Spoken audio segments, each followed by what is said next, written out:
Yeah, just a quick discussion on scapular stabilization and why it's so important. If you're having shoulder pain, it might be the missing key. If you've been doing shoulder exercises and not getting better.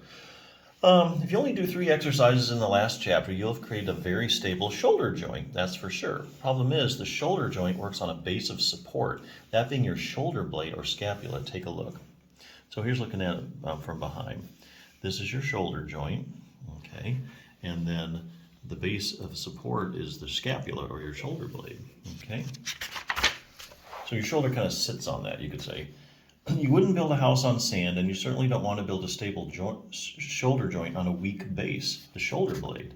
In short, your shoulder's ball and socket joint needs a solid, stable base from which to work efficiently on.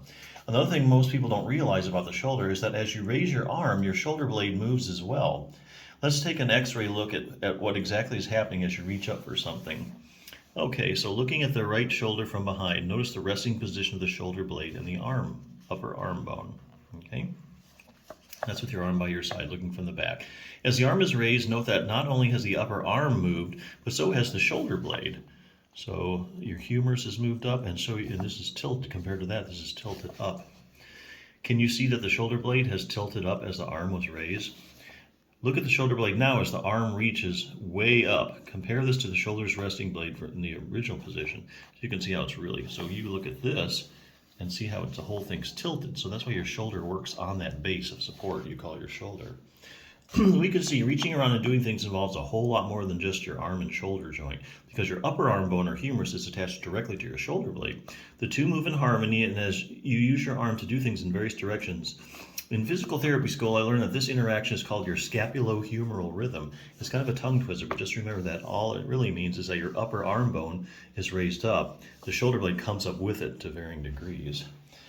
Now that you have a bit of knowledge, you can now see that the shoulder blade is really the base of support for the shoulder's ball and socket joint, which is exactly where the shoulder blade muscles come in.